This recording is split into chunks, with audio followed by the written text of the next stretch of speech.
type of interaction, what I have said that in the nature, what we observe that the living organisms interact with each other and interdependent on each other. And due to when you look at the interaction, the type of interaction may be positive, negative, or neutral. When we call the positive interaction, when two species comes together and interacted with each other and benefited uh, each other, then such kind of interaction are known as positive interaction. And there are various example of positive interaction in the nature. One interaction which is comes under positive is mutualism. Mutualism is also known as symbiotic relationship. So it is also known as symbiosis. Now another positive relationship between the species is commensalism, and next one is proto-cooperation. So proto-cooperation is also of non-obligatory mutualism. It is a facultative mutualism or non-obligatory mutualism. Further I will explain today. And another is the negative interaction between the species. What is the negative interaction? Here either both the species get harmed when they come in contact or when they interacted, or sometimes one species get harmed and another is either won't affected or get benefited. So such kind of interaction is known as negative interaction. And what are the types of negative interaction in the nature or in environment? One is exploitation, and basically one organism exploit other either for the shelter or for food. So we find the relationship between the organism based on the shelter as well as food, and we observe that one species get benefited, other get harmed. Okay, so this relationship is known as negative relationship. One of the example of exploitation is predation. In a predation, in this relationship, the predator get benefited and the prey get killed by the predator for the food. So how the predator attain their food, get their foods and their nutrition by killing the prey. So such kind of interaction is negative. Antibiosis is another negative interaction. Further I will explain what is antibiosis. And competition is again a negative interaction. But one interaction we observe in nature where when two species comes together, neither species get harmed. So no one get harmed here. That relationship is known as neutral relationship within the species. Now here when you look at this chart, this table, then that table give you briefly the idea about the type of interaction.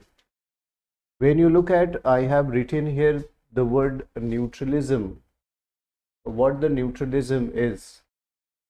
It is a kind of interaction where what I have said that both the species, when two species comes together, neither population affects the other.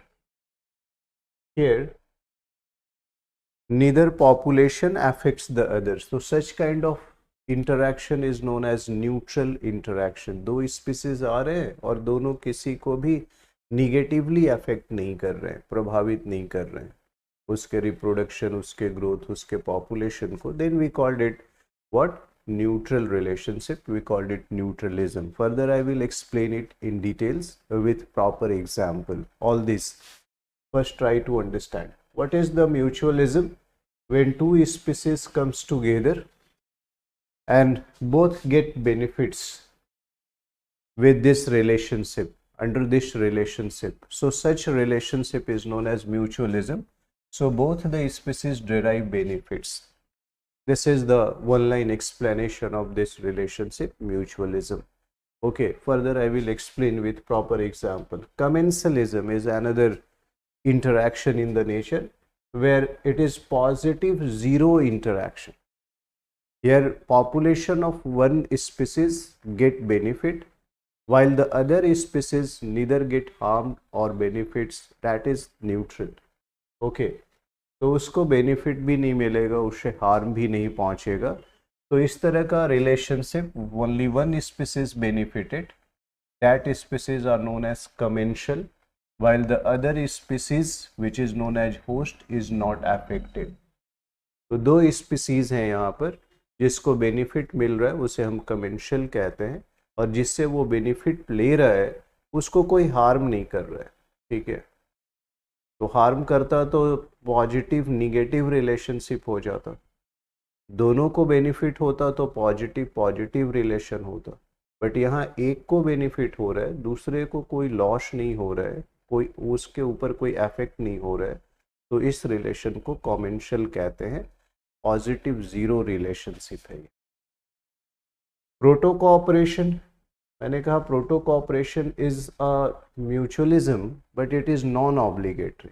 जब हम mutualism में पढ़ेंगे obligatory mutualism, तो उसमें दो species separately नहीं रह सकते, बट प्रोटो कोऑपरेशन एक तरह का म्यूचुअलिज्म ही है, जहां दोनों स्पीसीज जो रिलेशन में रहते हैं, एक दूसरे के साथ इंटरैक्ट करते हैं, both having benefit with this relationship.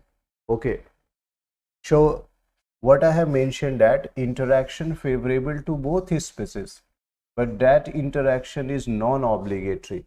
उनको एक साथ रहना कंपल्सन नहीं है, मजबूरी नहीं है, वो सेपरेटली भी रह सकते हैं स्पीसीज, लेकिन जब वो एक साथ इंटरैक्ट करते हैं या एक साथ अपना लाइफ लीड करते हैं, तो दोनों एक दूसरे को म्यूचुअली बेनिफिट पहुंचाते हैं। तो हम इस तरह के रिलेशनशिप को नॉन ऑब्लिगेटरी म्यूचुअलिज्म या उसे प्रोटो कोऑपरेशन कहते हैं, ठीक है ना, इकोलॉजी एंड इन्वायरमेंट के अंदर।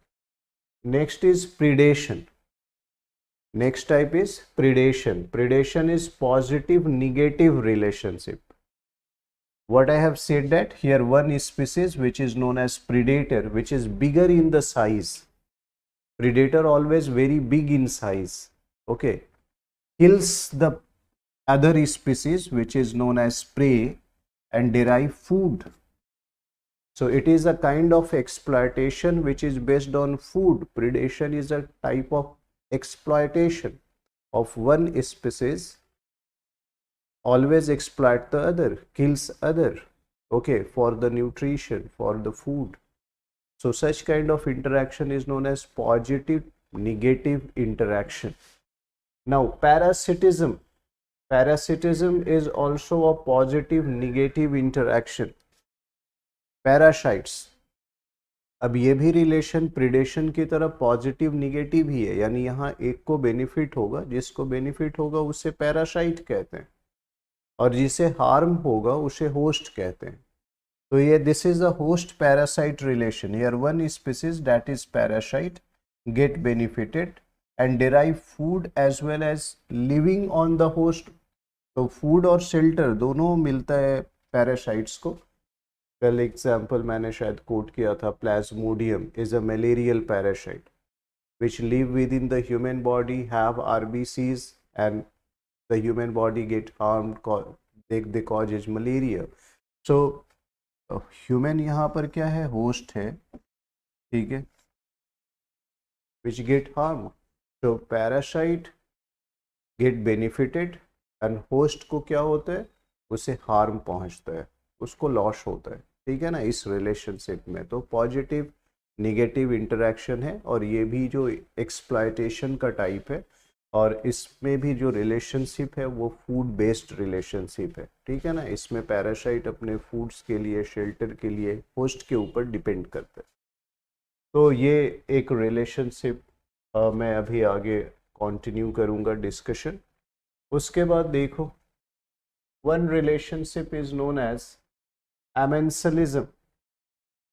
Amensalism. Amensalism is negative zero relation. Negative zero relation. B. Here one species inhibited and the other not affected. So the other species not affected. एक का जो ग्रोथ और डेवलपमेंट है वो निगेटिव हो जाता है, ठीक है ना, निगेटिव एंड जीरो रिलेशनशिप है। और दूसरा जो स्पीसीज है उसके ऊपर उसके ग्रोथ, उसके पॉपुलेशन, उस पर फर्क नहीं पड़ता, उसके पॉपुलेशन में कोई चेंजेस नहीं आते, निगेटिव उसके ऊपर न कोई इम्पैक्ट है, न पॉजिटिव इम्पैक्ट है. तो such kind of relationship is known as amensalism. ठीक है ना. You have to just keep in mind these terms because it is very important for the objective examination and a short notes. Commensalism के बाद एमेंशलिज्म है, फिर उसके बाद competition है. Competition is negative relationship. Okay, here direct inhibition of species by the other. Both the species negatively affects the others. It is known as competition. तो competition जो है वो इंट्रा स्पेसिफिक और इंटर स्पेसिफिक दोनों competition होते हैं, within the species और between the species competition. उसके अलावा एक और रिलेशनशिप है जो मैंने फ्लो चार्ट्स जब मैंने बनाया था उसमें दिखाया था, एंटीबायोसिस और एलिलोपैथी. यहाँ पर क्या होता है कि one species secrete the substances from their body and affect the growth of other species. तो एंटीबायोसिस या एलिलोपैथी में एक रिलेशनशिप डिस्कस करूंगा in the environment when two species comes together interacted with each other.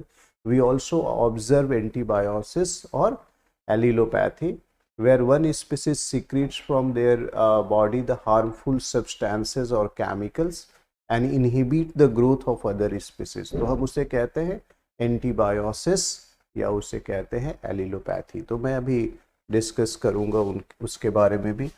तो अब यहाँ पर हम लोग स्टार्ट करें one by one the detailed study of this relationship.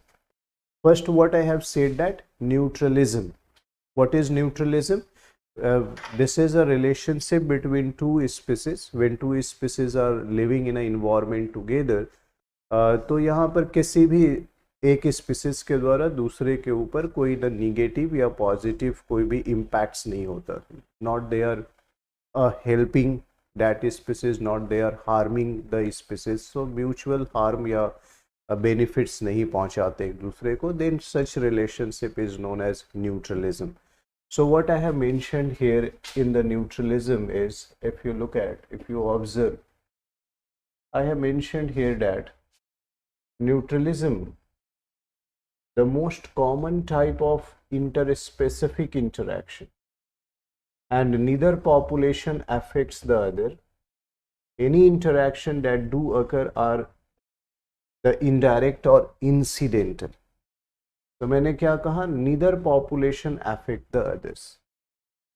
So a good example here is the tarantulus. This is the tarantulus, a spider, okay, living in a desertic area, and in desertic area there is a vegetation which is known as cactus.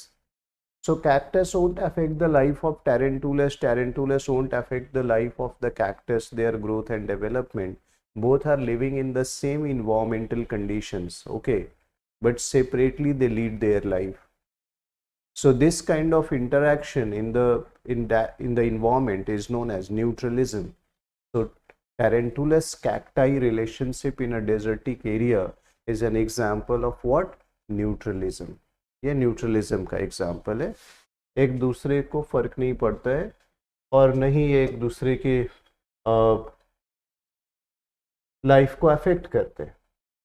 अब देखो positive interaction. Positive interactions के अंदर मैंने बताया था कि when two species comes together and benefited each other, और at least one species get benefited and second species और second species population never affected. So positive और positive zero relationship is comes under the positive type of relationship. अब इसके अंदर पहला relationship जैसे मैंने discuss किया था with in the flow chart is mutualism. So let's understand the mutualism. What I have said that mutualism is also known as symbiotic relationship or symbiosis simply. So mutualism or a symbiotic relationship between the members of two different species in which both the members of the association get benefit. तो ये benefits मिलते हैं. दोनों species को. That's why this interaction is known as positive positive relationship. Okay, now what are the benefits? The benefits in the form of, here the population of each species grow, survive or reproduce at a higher rate in the presence of the other species. तो क्या benefits हो रहे हैं एक species और दूसरे को क्या बेनिफिट्स यहाँ दे रहा है? Positive positive. मैंने कहा कि ग्रोथ फास्टर हो रहा है, सर्वाइवल उसका बेटर है एंड रिप्रोडक्शन भी क्या है, उसका रेट फास्ट होता है. दूसरा म्यूचुअलिज्म जब हम देखते हैं तो we have, if you observe the mutualism in the environment, what we find that there are variety of mutual relationship we observe in the environment, in our surroundings. So we can categorize the mutualism into two types. One is obligate mutualism, another is facultative or non-obligate mutualism. तो मैंने यहाँ discuss किया है obligate and facultative or non-obligatory mutualism. When we called obligate, so by obligation they are forced to live with each other, they cannot survive separately, or their growth or development affects when they get separated. So obligate relationship कब कहेंगे? obligate mutualism जब दो species जो है वो bind to survive together, bind to live together, वो एक साथ रहने के लिए मजबूर हो. अगर सेपरेट होते हैं तो वो उनका ग्रोथ, उनका रिप्रोडक्शन, उनका डेवलपमेंट अफेक्ट होता है, पॉपुलेशन अफेक्ट होता है. So in this relationship both organism benefit by living in close association and the relationship is obligatory. Term symbiosis sometimes used in the same sense of the mutualism. And this term was derived by D. Barry. Symbiosis किसने term derive किया? 1879, D. Barry. So this name is important for your screening examinations. Okay, obviously not for the optional point of view, but for your screening point of view. D. Barry. Okay. Now, what I have mentioned that in the narrowest sense, symbiosis used to describe an association in which two species are deriving mutual benefit. However, in broader sense, the symbiosis word to describes, it is used to describe all type of interaction. So that's why I have mentioned here symbiosis is a close ecological relationship between the individual of two or more than two different species. तो narrow sense में जब हम symbiosis word use करेंगे according to De Bary, then it reflect what the relationship where mutually both the species benefits each other. But अगर broader sense में बात करें nature में, तो किसी भी रिलेशनशिप में जहां म्यूचुअल रिलेशनशिप है दो स्पीसीज या दो से अधिक स्पीसीज को, तो उसे सिम्बायोसिस कहते हैं. ठीक है. तो ऑब्लिगेट रिलेशनशिप, ऑब्लिगेट म्यूचुअलिज्म का अगर एग्जाम्पल तुमसे पूछा जाए कि ऑब्लिगेट का एग्जाम्पल क्या है, तो उसमें सबसे इम्पॉर्टेंट एग्जाम्पल है the relationship between the roots of the plants, specially the leguminous plants and the nitrogen fixing bacteria. Okay, so in nature what we observed that nitrogen fixing bacteria are present, for example rhizobium, and they are living in these nodes of the roots of leguminous plants. ये leguminous plants के root के अंदर ये जो गांठें तुमको दिख रही हैं, नोड्यूल्स दिख रहा है, उन नोड्यूल्स के अंदर राइजोबियम्स बैक्टीरियाज होते हैं. मैंने पहले डिस्कस किया था, prior I had discuss that the elemental plants are not able to take the elemental nitrogen. So what is required here? The elemental nitrogens which is present in the atmosphere or in which is present in the pores of the soil as a soil air, this elemental nitrogen converted into ammonia or nitrogenous compound or nitrite or nitrate, okay,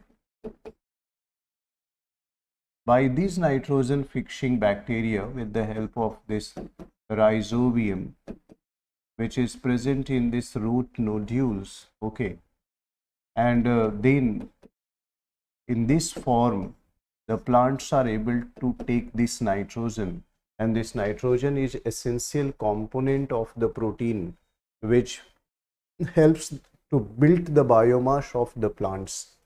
So here the rhizobiums helps the plants to take the nitrogen, and in return the plant gives them the shelters and the food for the bacterial growth. So this kind of relationship is known as obligate mutualism. यहाँ obligate mutualism है, इसमें separate करेंगे, so both the species affected, both the species population affected when you get separated. Okay, अभी next क्या होगा, इसमें तो मैंने ये एग्जांपल दिया, उसके अलावा मैंने लिखा है in the case of coral reefs coelenterate and the algae live in obligate relationship. I had given an example of a coral reef area. When you look at this coral polyp and the algae zooxanthellae are in the relationship. So such kind of relationship between the corals are what? Corals are coelenterate, corals are animals, okay.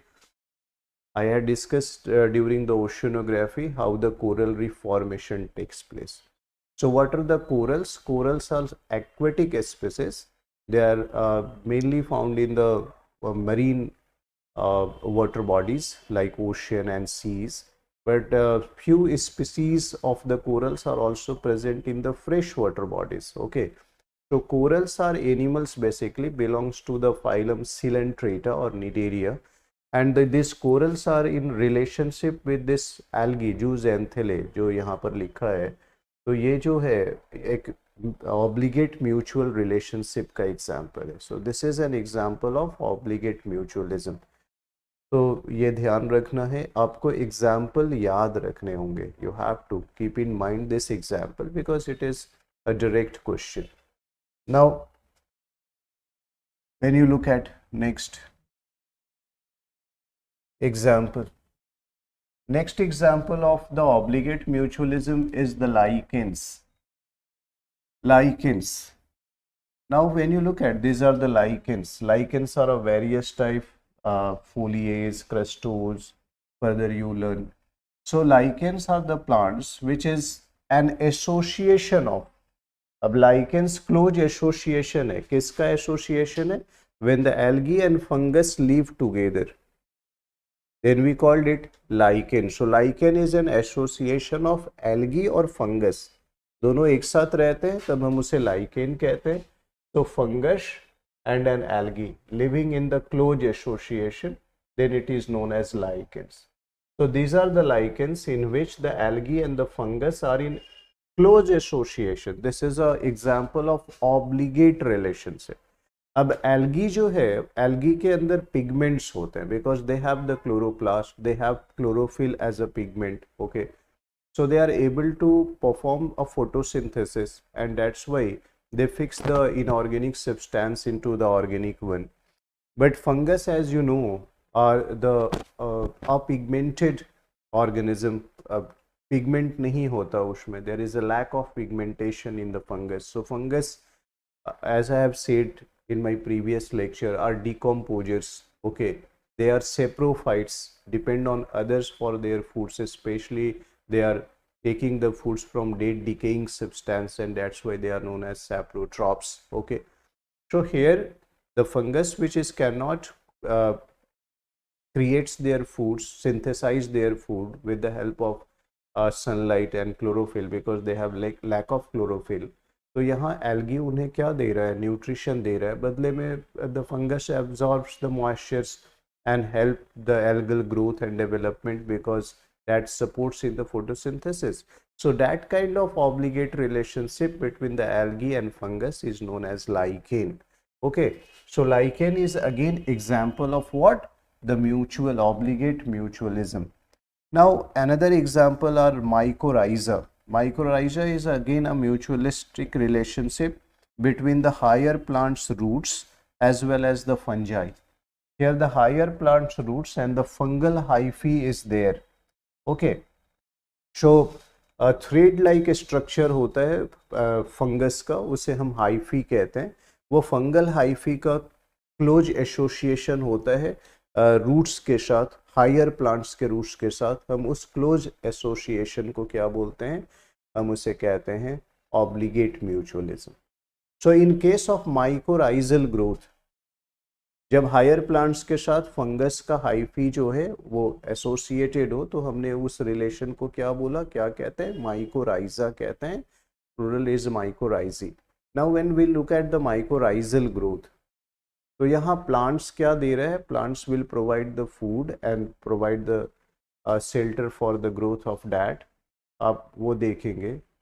And when you look at the higher plants, how they get benefited from this fungal hyphae, तो आप उसको देखेंगे तो आप क्या देखेंगे यहाँ कि that provides what? That provides the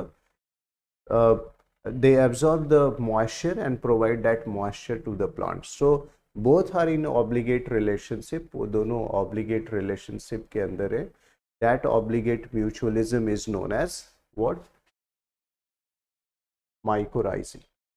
So mycorrhizae is an example of association of fungus with the roots of a higher plants. Okay. So these are the example of what?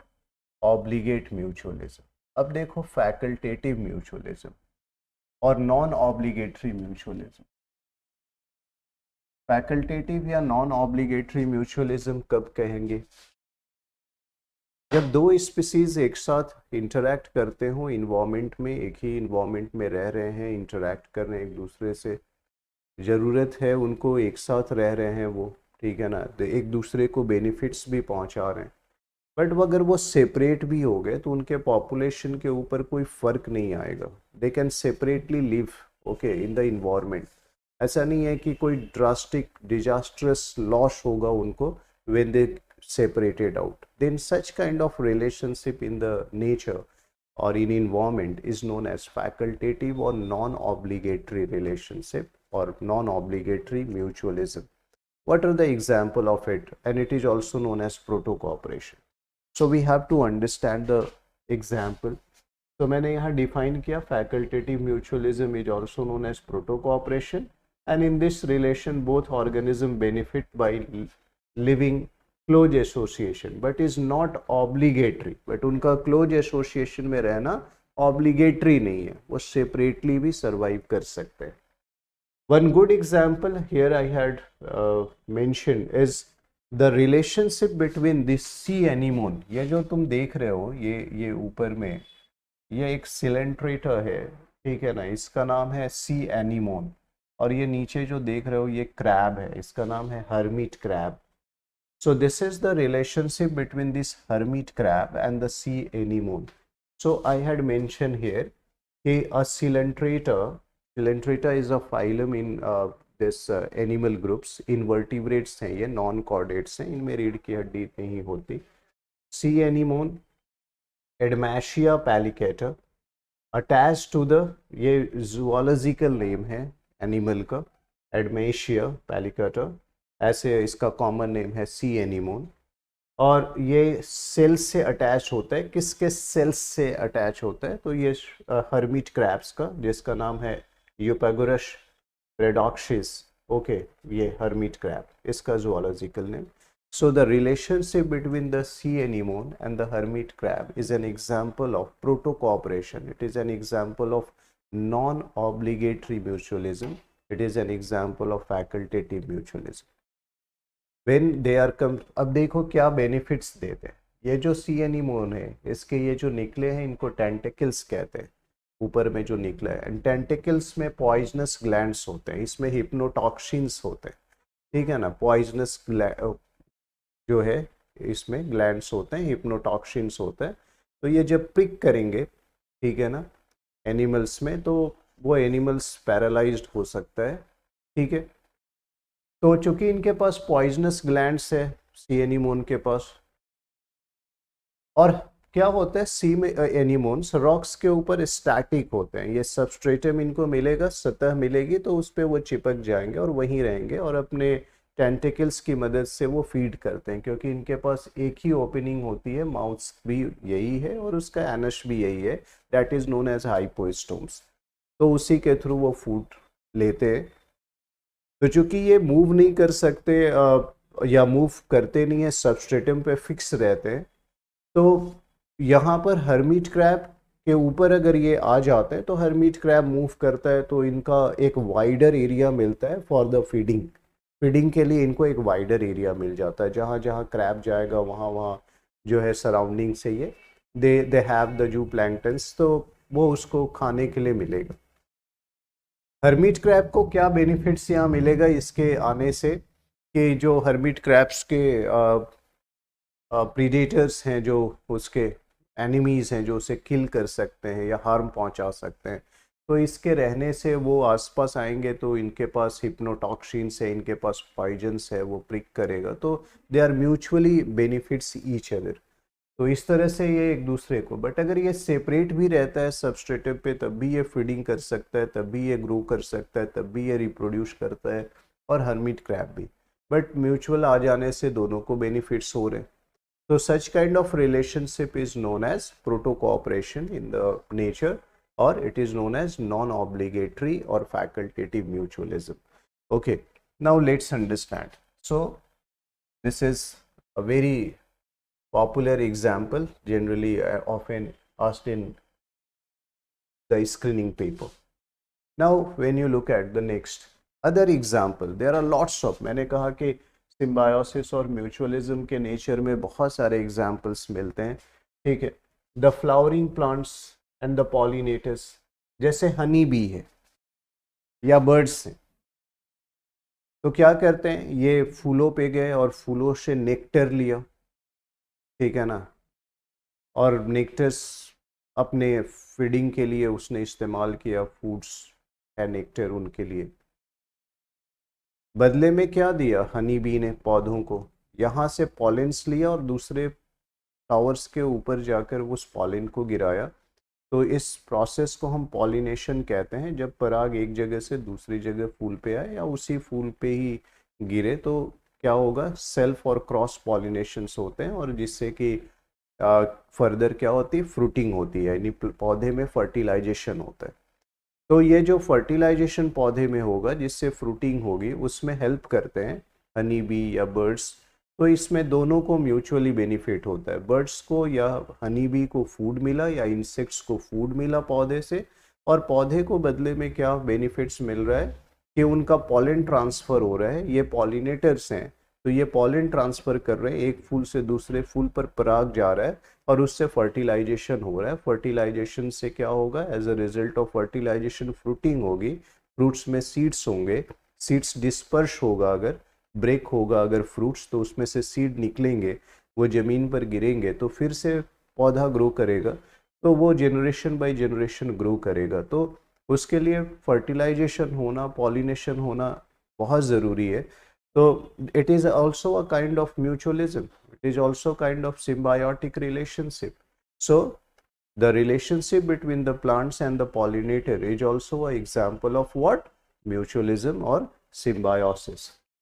अब देखो यहाँ पर और भी एक एग्जाम्पल दिया है, parasitoid wasp and poly DNA viruses, इनके बीच में भी म्यूचुअलिज्म है। उसी तरह आंट्स, चींटियाँ और एफिड्स के बीच में भी म्यूचुअल रिलेशनशिप है।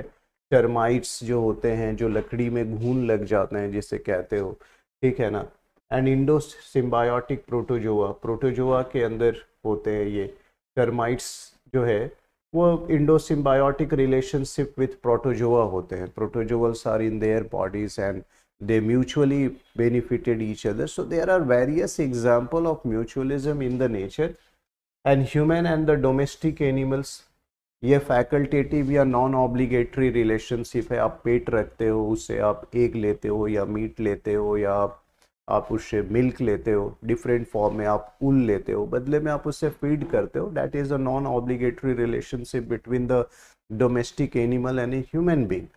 तो इस तरह से नेचर में कई सारे इंटरेक्शन है जहाँ आपको सिम्बायोसिस दिखता है, जहाँ आपको म्यूचुअलिज्म दिखता है, and mutualism in two forms, either in obligatory form or non-obligatory or facultative forms. So this is all about mutualism. ये म्यूचुअलिज्म के बारे में मैंने आपको बताया. नेक्स्ट रिलेशनशिप है कमेंसलिज्म. ठीक है ना. And commensalism is also a positive interaction. जैसे हमने पॉजिटिव इंटरैक्शन में पहले म्यूचुअलिज्म को पढ़ा, अब दूसरा एग्जाम्पल है पॉजिटिव इंटरैक्शन का, कमेंसलिज्म. अब हमें यहाँ ये देखना है कि क्या कमेंसलिज्म में दोनों स्पीसीज जब इंटरैक्ट करती है, मान लो दो स्पीसीज इंटरैक्ट करती है या मोर देन टू स्पीसीज, तो क्या यहाँ दोनों स्पीसीज को बेनिफिट होता है या केवल एक स्पीसीज को होता है. तो let's understand the first definition, क्योंकि मैंने आपको टेबल्स में एक्सप्लेन किया था कि क्या है कमेंसलिज्म. तो commensalism means literally eight table together. क्या है इसका literal meaning? At a table together. Okay, table पर एक साथ आना is known as commensalism. And this is a symbiotic relationship between the two species in which one species benefits and the other neither get benefits nor suffer. क्या बोला कि एक को benefit होगा, एक को बेनिफिट भी नहीं होगा, ना हार्म होगा, यानी zero relation. So it is a kind of positive zero relationship. Here one species get benefit, other species neither get harmed or not even get benefit. Okay, so positive zero relationship in the nature among the species is known as commensalism. Okay, now example देखो इसका. ईपीफाइट्स कुछ ऐसे species होते हैं जो पौधों के जो ब्रांचेज होते हैं उसके ऊपर ग्रो करते हैं. खास करके जब ट्रॉपिकल रेन फॉरेस्ट में जाओगे तो वहाँ डेंस कैनोपी होती है. ठीक है, गैलरी फॉरेस्ट मैंने एग्जांपल दिया था, वहाँ स्ट्रेटिफाइड लेयर्ड वेजिटेशंस होते हैं. तो चूंकि डेंस कैनोपी होती है, लाइट का पेनिट्रेशन सरफेस तक नहीं पहुँच पाता है. ठीक है, तो कुछ पौधे लाइट के लिए क्या करते हैं, वो पौधों के ब्रांचेस के ऊपर ग्रो कर जाते हैं, इसीलिए उनको हम कहते हैं epiphytes. Epi means above, phyta means plant. They grow above the plant. Here I had given example. ये जो पौधा है ये ग्रो किया है इन ब्रांचेस के ऊपर, पेड़ों की टहनियों पे ये ग्रो कर गया. इसको कहते हैं ईपीफाइट्स. इन पौधों को कहते हैं ईपीफाइट्स. एग्जाम्पल है orchid. In the tropical rain forest orchid is a example. तो मैंने यहाँ लिखा है सम tropical orchid uses tree or branches of tree for support without harm or benefit to the tree. यहाँ इस ट्री के ब्रांचेज को, यानी ये जो ब्रांचेज है जिसके ऊपर ये ग्रो किया है ईपीफाइट्स, इन ट्री को कोई बेनिफिट्स नहीं हो रहा है, बट इस पौधे को बेनिफिट हो रहा है. क्या कि ये इसके ऊपर ग्रो कर गया और इसको सनलाइट मिल रही है और ये now it able to do the photosynthesis and make their own food. So here one species, this epiphyte get benefit, this plant having the other species have no any benefit, और ये उसको harm भी नहीं कर रहे. ठीक है, so such kind of relationship in the nature is known as what? Commensalism. इसको commensalism कहते हैं. यहाँ पर ये है जो epiphytes ग्रो किया है वो commensal species है, और जिसके ऊपर ग्रो किया है उसे हम क्या कह सकते हैं? होस्ट कह सकते हैं. ठीक है, तो ये रिलेशनशिप नेचर में याद रखना और ये एग्जाम्पल भी याद रखना. सिमिलरली यहाँ देखो कुछ क्लाइंबर्स होते हैं, जैसे ये देखो मनी प्लांट है. तो मनी प्लांट को पेड़ों की टहनियों से अटैच कर दो तो वो उसके ऊपर ग्रो करने लगता है, या वुड के ऊपर ग्रो करने लगता है मनी प्लांट. तो क्या उससे उस पौधे को कोई हार्म पहुँचता है? नहीं पहुँचता है. इसे हम क्लाइंबर्स कहते हैं. ये ऊपर की तरफ उस वुड के साथ अटैच्ड होकर और ग्रो करते simply towards the light. Okay, तो this is again an example of commensalism. ये कमेंसलिज्म का एग्जांपल है. एक को बेनिफिट्स हो रहा है, दूसरे को कोई फर्क नहीं पड़ रहा है, कोई उसको हार्म भी नहीं पहुंच रहा है, ना उसको कोई बेनिफिट हो रहा है. तो यहाँ पर मैंने वुडी क्लाइंबर का एग्जांपल दिया है, which take the support of the tree for exposing their canopy above ground without doing any harm to the trees itself, and this relationship is also known as commensalism. अब देखो यहाँ एक और commensalism का example है remora. शक्कर fish. गौर से देखोगे इस इमेज में तो यहाँ पर एक मछली है छोटी सी, ये this is a fish which is attached with this big fish which is a shark. यहाँ पे ये तुम देख रहे हो जो ये शार्क है, ठीक है, इसके साथ ये अटैच्ड है। Okay, this fish is known as sucker fish, sucker fish. Okay, and this is shark, shark. So suckerfish and shark are in relationship. That relationship is known as commensalism. अब shark क्या है?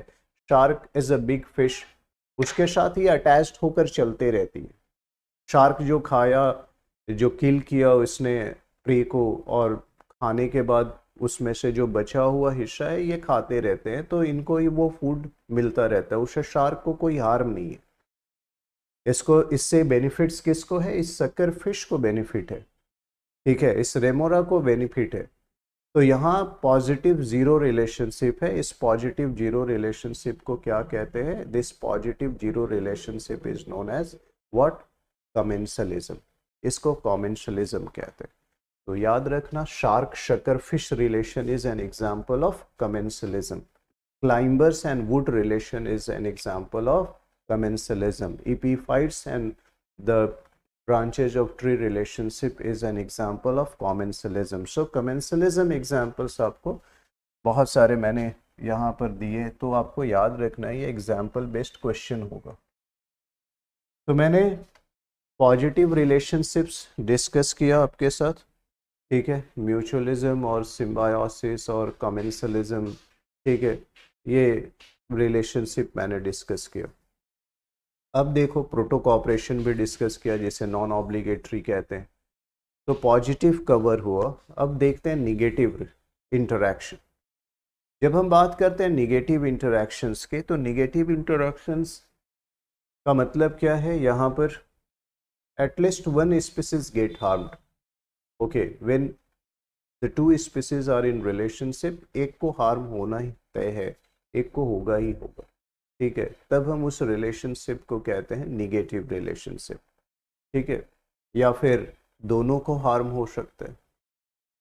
तो ऐसा relationship nature के अंदर भी दिखाई देता है स्पीसीज के बीच में, whether it is between the plant and animal, और बिटवीन द एनिमल्स, और between the microbes as well as the animals, और द माइक्रोब्स, और बिटवीन द प्लांट्स। ओके, तो हम ऐसा रिलेशनशिप देखते हैं जहाँ एक को बेनिफिट होता है और दूसरे को हार्म होता है, या कई बार हम देखते हैं ऐसा कि दोनों को ही हार्म होता है, तो हम इस तरह के रिलेशनशिप को निगेटिव की कैटेगरीज में रखते हैं।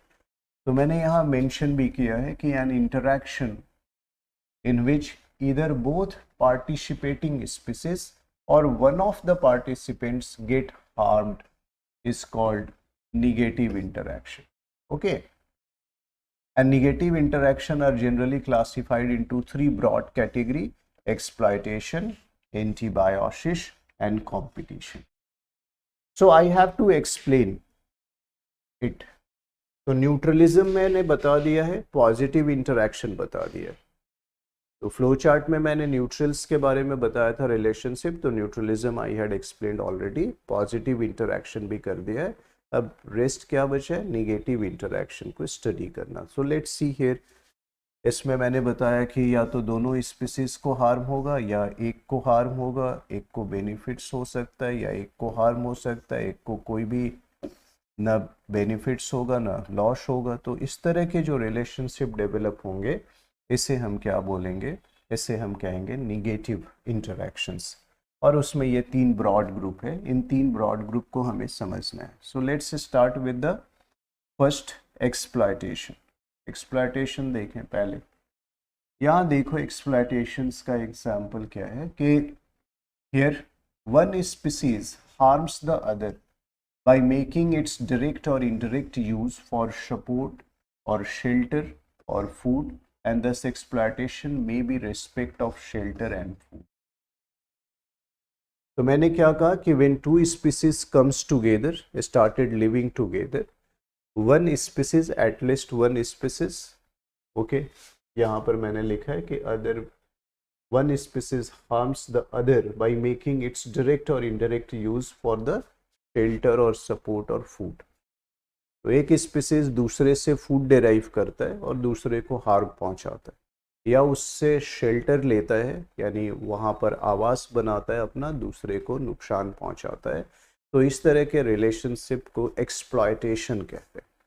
अब what kind of exploitation we observe in the nature based on shelter, ये भी देखेंगे। ठीक है, शेल्टर लेने के लिए कैसे हार्म करते हैं स्पीसीज। देखो एक एग्जांपल देता हूं। एनिमल्स के केस में एक एग्जांपल है, एक आंट की स्पीसीज है, एक चींटी की स्पीसीज है। ठीक है ना, वो चींटी की स्पीसीज का नाम है पॉलियर्गस, POLYERGUS। This Polyergus workers, अब इस ant is a social group, termite is a social group, honeybee is a social group of species। ये ग्रुप में रहते हैं, तुमने देखा होगा, इनमें सोशलाइजेशन होता है। तो ये जो पॉलीअर्गस आंट है, इसकी जो ग्रुप्स होती है, इसमें वर्कर्स भी होते हैं और इसमें मास्टर भी होता है, द किंग। अब इसमें क्या है कि पॉलीअर्गस वर्कर जो होते हैं वो फॉर्मिका, एक अलग है स्पीसीज आंट की, फॉर्मिका के नेस्ट पर अटैक करते हैं। ये आंट अपने नेस्ट बनाते हैं मिट्टी में, सॉइल में या वुड्स में, तो वहाँ ये अटैक करते हैं। और अटैक करने के बाद यहाँ पर ये जो फॉर्मिका है, they feeds and build the nest for the master Polyergus. तो क्या किया, पॉलीअर्गस के वर्कर्स ने जाकर अटैक किया फॉर्मिका के नेस्ट पर। अब ये फॉर्मिका जो स्लेव आंट है, ये फॉर्मिका अब क्या कर रहा है, मास्टर पॉलीअर्गस को फीड कर रहा है और उसके लिए घोंसले बना रहा है, नेस्ट बना रहा है, शेल्टर बना रहा है, घर बना रहा है। This is an example in the nature. For shelter they attacked and they occupy the shelter of the formica, and the formica's ant, which is known as slave ant, okay, they are feeding and they are making the nest for this master polyergus. So this kind of interaction is an example of exploitation. Here which species get benefited? Polyergus get benefited and formica get harmed. So it is a negative relationship. Formica को कोई फायदा नहीं हो रहा है, उसे feeding भी करना पड़ रहा है, उसे नेस्ट भी बनाना पड़ रहा है। ठीक है, तो दिस इज एन एग्जाम्पल। एक और एनिमल्स में एग्जाम्पल दूंगा, बर्ड्स में। हम कहते हैं एक एग्जाम्पल, ब्रूड पाउच वर्ड आता है, ठीक है, और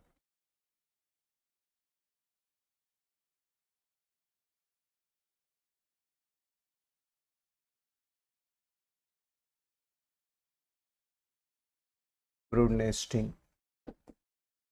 अभी आप देखेंगे क्या है कि कुछ ऐसे बर्ड्स होते हैं जिसे हम कहते हैं parasitic birds. In ecology we use the word parasitic birds for that. For example cuckoos, कोयल जो है, as well as the cow birds. ये क्या करते हैं, they never built their nest, ये कभी अपने घोंसले नहीं बनाते। ये अपने अंडे, यहाँ देखो, this the egg is different than these eggs, okay. ये क्या कहते हैं, दूसरे के बनाए हुए घोंसले में अपने अंडे देते हैं। अब यही एग हैच होता है, इसमें से बच्चा निकलेगा और उसको, उस चिकन को, उस बच्चे को इनके साथ ही फीड करेगी और फिर ये बड़ा होके यहाँ क्या होगा कि ये निकल जाएगा। तो इस तरह से हम इस बर्ड्स को जो अपने खुद के नेस्ट नहीं बनाते, दूसरे के नेस्ट में अपने बच्चे को जन्म दे, अपने अंडे ले करते हैं। यहाँ पे एग लेइंग होता है बर्ड्स, तो ऑब्वियसली वो एग ले करेगा, बच्चे नहीं देगा। तो इस तरह से इनको हम पैरासिटिक बर्ड्स कहते हैं। The best example is the cuckoo and the cow birds. ठीक है ना, तो ये एग्जाम्पल आपको याद रखना होगा पैरासिटिक बर्ड्स का। मैंने क्या कहा, कोयल एक पैरासिटिक बर्ड्स है, काउ बर्ड एक पैरासिटिक बर्ड्स है। तो ये खुद के घोंसले नहीं बनाते कभी भी, ठीक है, दूसरे के घोंसले में अपने एग ले करते, ठीक है। नेक्स्ट देखो, एक्सप्लॉयटेशन का और क्या है example? It is related to food. अभी हमने शेल्टर से रिलेटेड देखा कि दूसरे के घर पे कब्जा कर लिया, ठीक है। यहाँ फूड से रिलेटेड देखते हैं निगेटिव इंटरैक्शन, और उसमें मोस्ट इंपॉर्टेंट इंटरैक्शन है पैरासिटिज्म और प्रीडेशन। तो पैरासिटिज्म और प्रीडेशन को समझे यहाँ, ठीक है। What is the difference between the parasitism and predation we have to understand. In parasitism, what we find that here one species get benefit in the relationship of, in this interaction or relationship parasitism between two organisms, one species which is known as parasite get benefit, okay उसका growth, उसका reproduction better होगा, उसका rate fast हो जाएगा, लेकिन जो दूसरा species है होस्ट, उसको हार्म होगा। अब नॉर्मली एक और वर्ड में आगे डिस्कस करूंगा, पैरासिटोइड। अभी मैंने क्या वर्ड यूज किया है? पैरासिटिज्म। पैरासिटिज्म जब वर्ड हम यूज करेंगे तो जब इज्म लगता है पैरासिटिज्म, तो it is a kind of interaction between two species. अब यहाँ दो स्पीसीज आया, एक को तुमने पैरासाइट कहा, दूसरे को कहा होस्ट। यहाँ पैरासाइट को बेनिफिट मिलता है, होस्ट को बेनिफिट नहीं मिलता। पर नॉर्मली पैरासिटिज्म में जो पैरासाइट होस्ट रिलेशंस है, यहाँ पैरासाइट कोशिश करता है कि होस्ट की जान ना जाए, और नॉर्मली होस्ट पैरासाइट रिलेशनशिप में पैरासाइट का साइज होस्ट से या तो छोटा होता है और कई बार इक्वल भी होता है, बड़ा रेयरली होता है। यानी पैरासाइट, अभी प्रीडेटर और प्रे रिलेशनशिप देखेंगे, जैसे टाइगर और डियर का रिलेशनशिप तुम देखोगे तो प्रीडेटर की साइज बड़ी होगी, ह्यूज होगा, और प्रे की साइज छोटी होगी, तो प्रीडेटर प्रे को किल करेगा और खाएगा, ठीक है ना। लेपर्ड देखो, चीता देखो, हाइना देखो, ठीक है, वुल्फ देखो, लायन देखो, ये प्रीडेटर है। ये इनके जो प्रे हैं वो साइज में कंपैरेटिवली छोटे होते हैं, प्रीडेटर की साइज बड़ी होती है। तो प्रे प्रीडेटर रिलेशनशिप अभी बताऊंगा। लेकिन जब मैं पैरासाइट होस्ट रिलेशनशिप, तो मैंने कहा अभी एग्जांपल दिया था प्लाज्मोडियम पैरासाइट, जो कि ह्यूमन में मलेरिया कॉज करता है। तो वो तो यूनिसेल्युलर है, एक सेल का बना हुआ है, बहुत साइज में छोटा होता है, वो मॉस्किटो के द्वारा ट्रांसफर होता है ह्यूमन के बीच में। तो सोचो कि कितना छोटा होगा, माइक्रोस्कोपिक है, आप उसको नेकेड आई से देख भी नहीं सकते। तो ब्लड सैंपल में हम उसकी टेस्ट करते हैं, ठीक है, आइडेंटिफाई करने के लिए।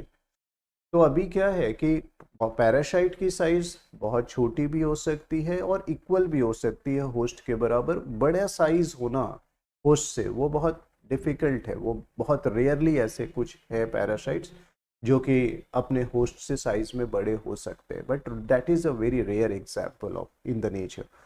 तो basic what we observe that, और अभी मैं एक वर्ड यूज करूंगा पैरासिटोइड भी। तो पैरासाइट और पैरासिटोइड में मैं डिफरेंसेस बताऊंगा।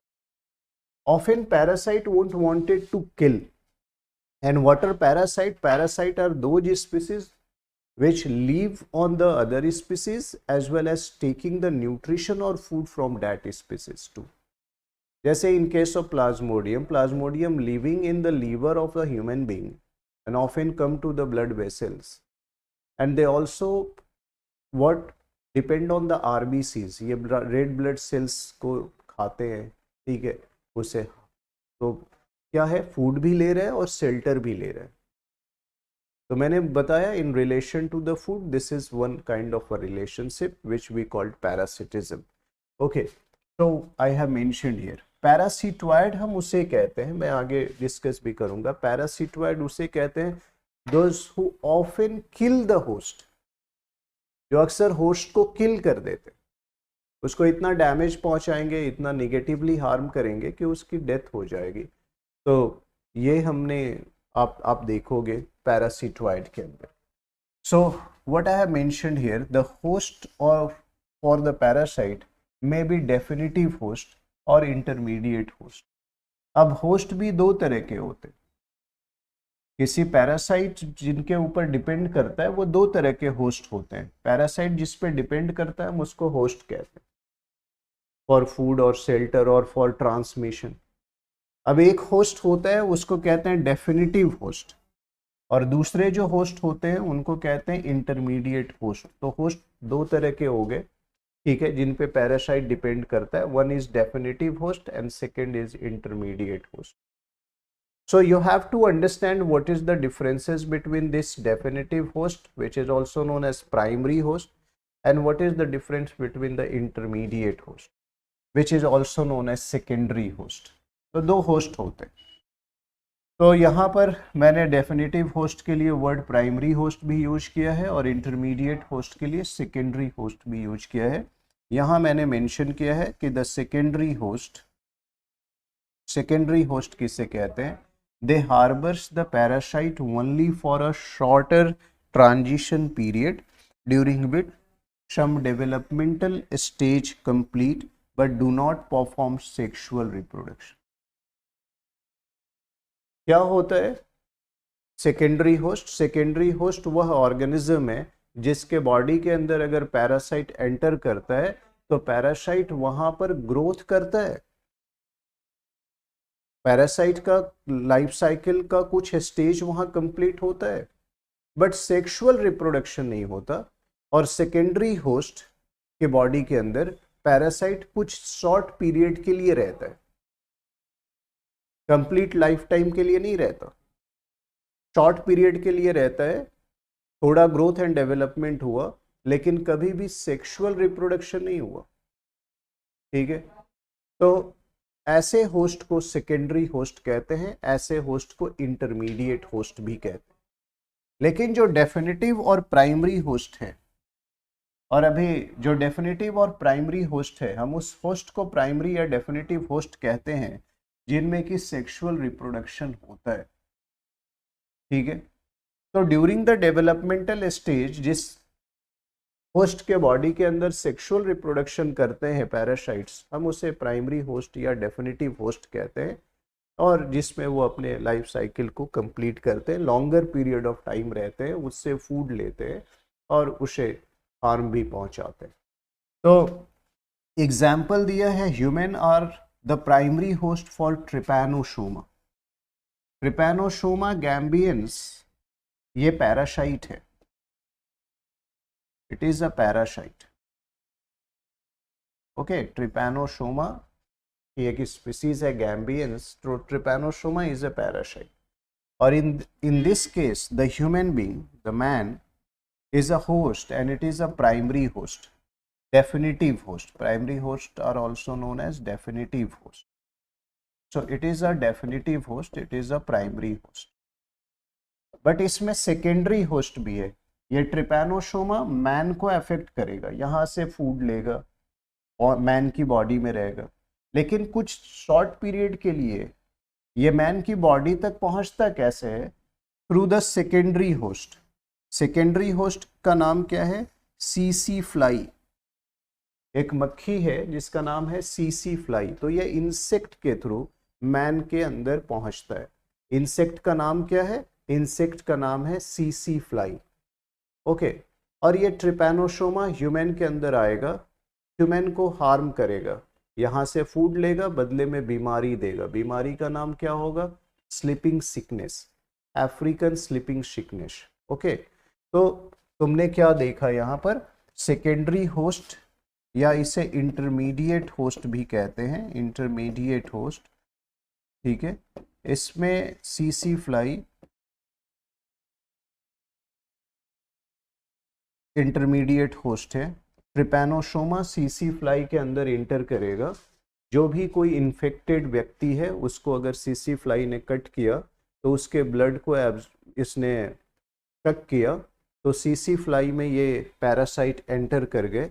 ये पैरासाइट अपने लाइफ हिस्ट्री का कुछ स्टेज कंप्लीट करेंगे बट सेक्सुअल रिप्रोडक्शन नहीं होगा सीसी फ्लाई में। और सीसी फ्लाई फिर अगर जाकर किसी दूसरे ह्यूमन बीइंग को काटता है तो उसमें ट्रांसफ़र हो जाएगा, ठीक है, ये ट्रिपैनोसोमा। और फिर जैसे ही वो ह्यूमन की बॉडी में जाएगा वो ग्रोथ एंड डेवलपमेंट करेगा, सेक्सुअल रिप्रोडक्शन करेगा, अपनी संख्या बढ़ाएगा और इंसान को हार्म पहुंचाना शुरू करेगा, उससे फूड लेगा, उसके ब्लड को फीड करेगा और बदले में क्या बीमारी देगा? African sleeping sickness.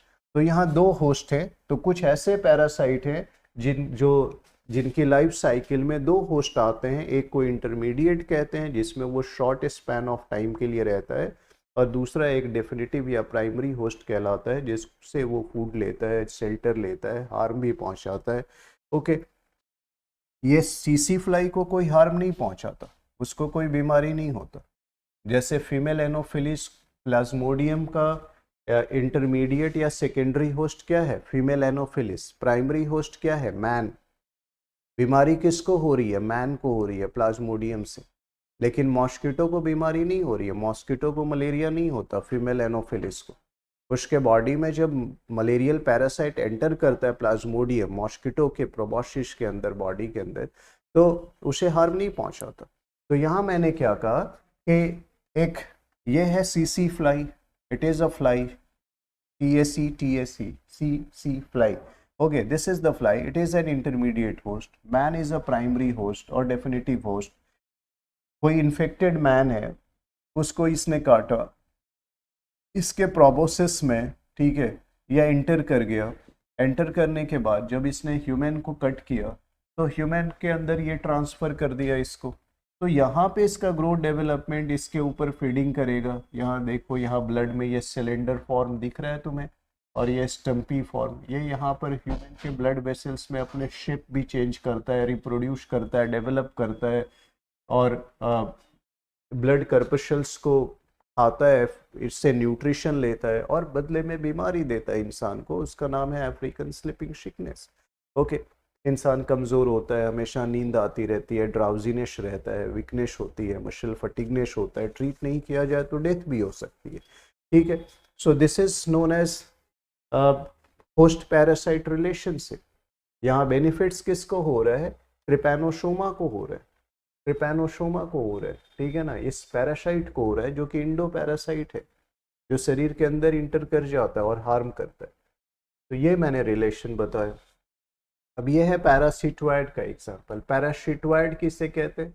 ऐसे हम स्पीसीज को पैरासिटोइड कहते हैं जो होस्ट के ऊपर डिपेंड करता है और होस्ट को अल्टीमेटली वो किल भी करता है। ठीक है, सो parasitoid is different from parasite, and parasitoid is an organism that lives the entire life attached to or within a single host. ये पूरी लाइफ एक ही होस्ट पे स्पेंड करता है जो पैरासिटोइड होते हैं। इनके लाइफ साइकिल में कभी भी दो होस्ट नहीं आते। अभी जो हमने एग्जाम्पल पढ़ा प्लाज्मोडियम का, ट्रिपैनोसोमा का, उसमें दो होस्ट थे। ट्रिपैनोसोमा के केस में सीसी फ्लाई और ह्यूमन था होस्ट, एक को कहते हैं प्राइमरी, दूसरे को सेकेंडरी।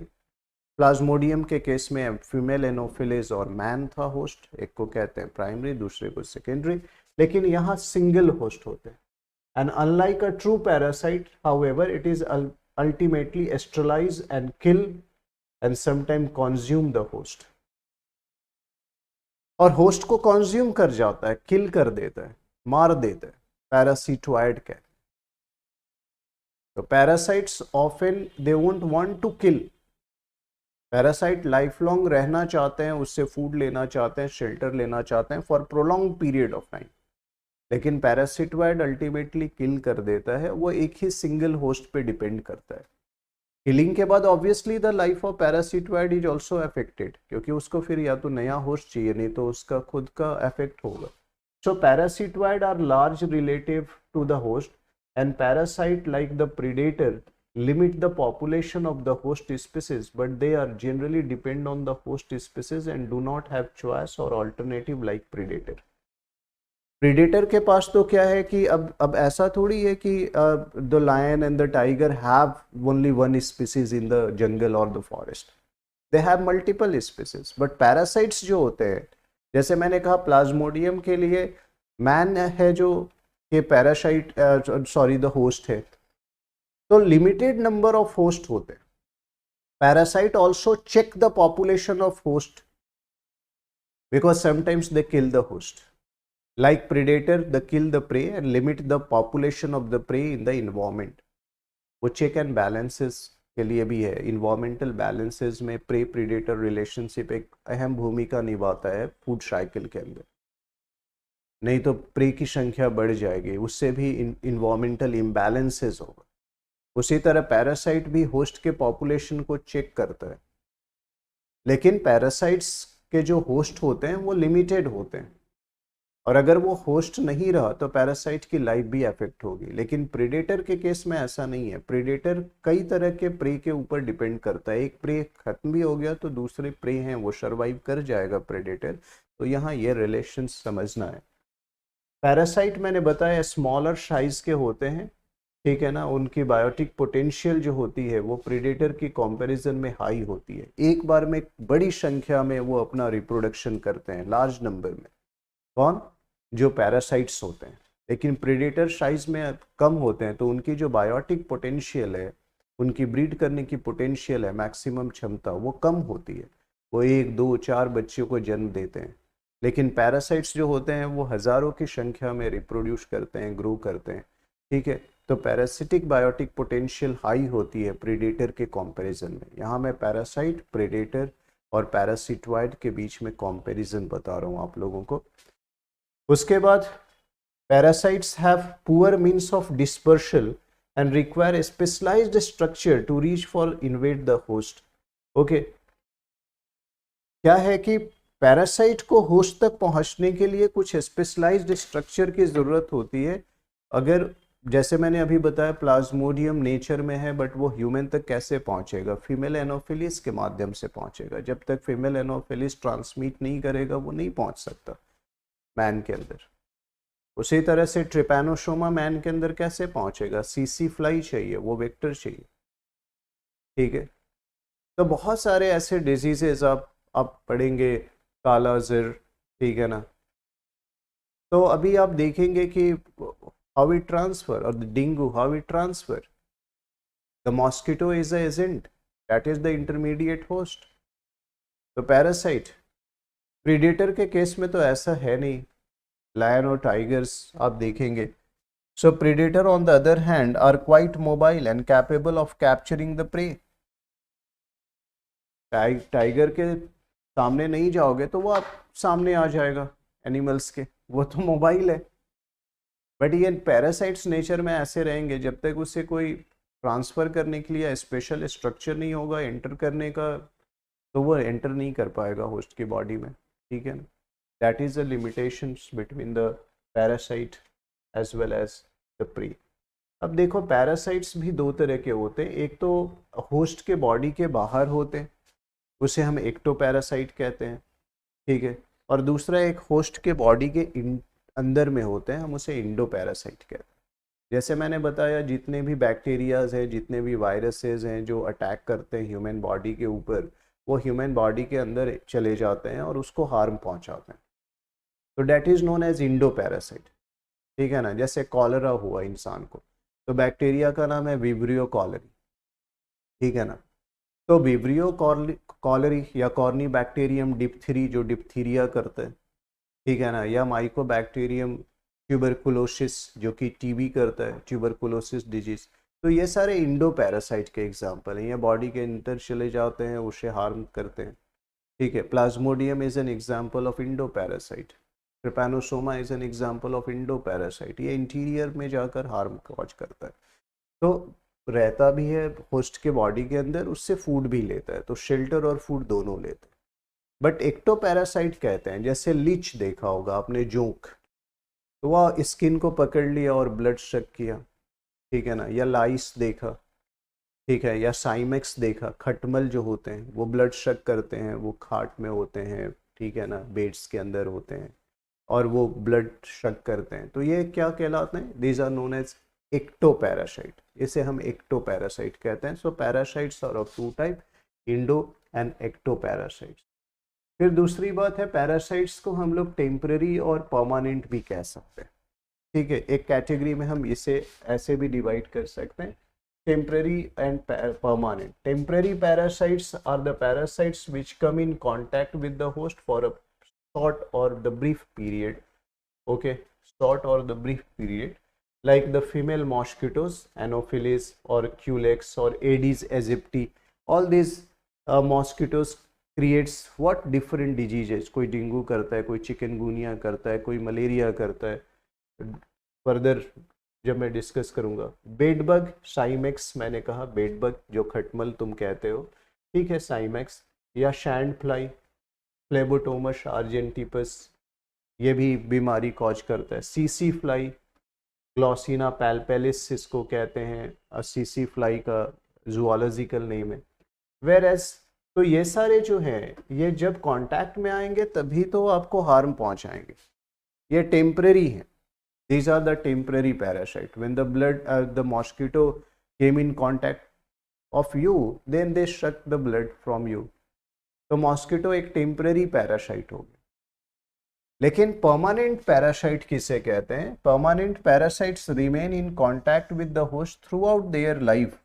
एंटमीबा हिस्टोलिटिका, ठीक है ना, ये क्या करता है? अमीबिएसिस कॉज करता है, या स्कैरिश लुम्ब्रिक्वाइट्स, इसमें बीच में गैप होना चाहिए, वो गैप, स्कैरिस लुम्ब्रिक्वाइट्स, स्कैरिएशिस बीमारी कॉज करता है इंसान में, स्कैरिएशिस, ठीक है ना। एंटमीबा हिस्टोलिटिका डिसेंट्री कॉज करता है, ठीक है, डिसेंट्री, अमीबिएसिस कॉज करता है actually.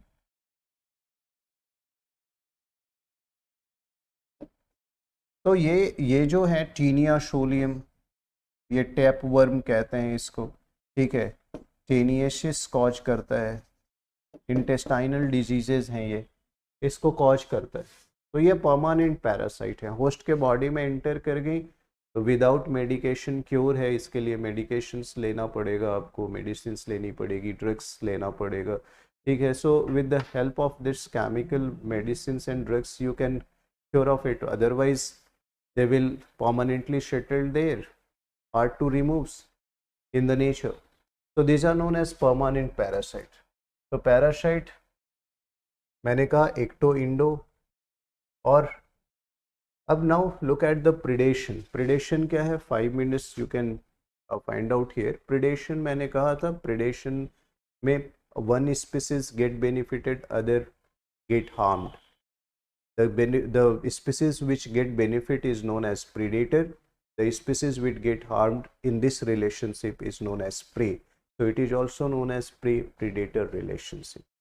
In nature, this relationship again creates a balance in the number of species, where the predator check the population of prey.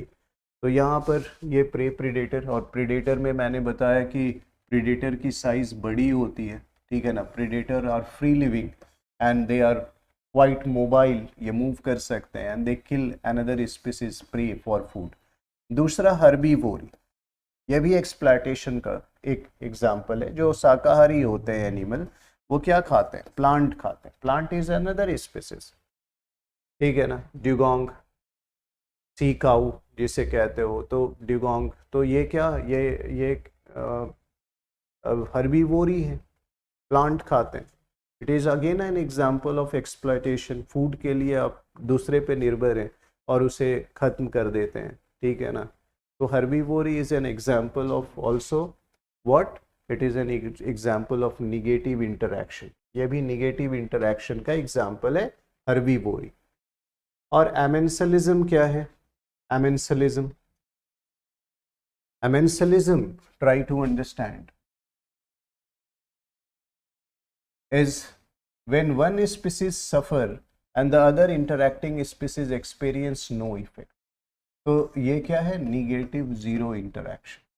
यहाँ एक सफ़र करता है, एक को हार्म पहुंचता है, दूसरे को कोई फर्क नहीं पड़ता है। एग्जाम्पल है redwood trees falling into the ocean, become floating, battering rams during the storms, killing large number of the mussels and other intertidal organisms. क्या होगा कि रेडवुड ट्रीज अगर ओशन में गिर गए तो ये हार्ड ट्रीज हैं, अब ये क्या होगा कि ये फ्लोट करेंगे वेव्स के साथ, तो कितने सारे जो स्पीसीज इसके कांटेक्ट में आएंगे, टच में आएंगे, वो रैवेज्ड हो जाएंगे, किल कर देगा उसको। तो दूसरे स्पीसीज को हार्म हो रहा है इससे।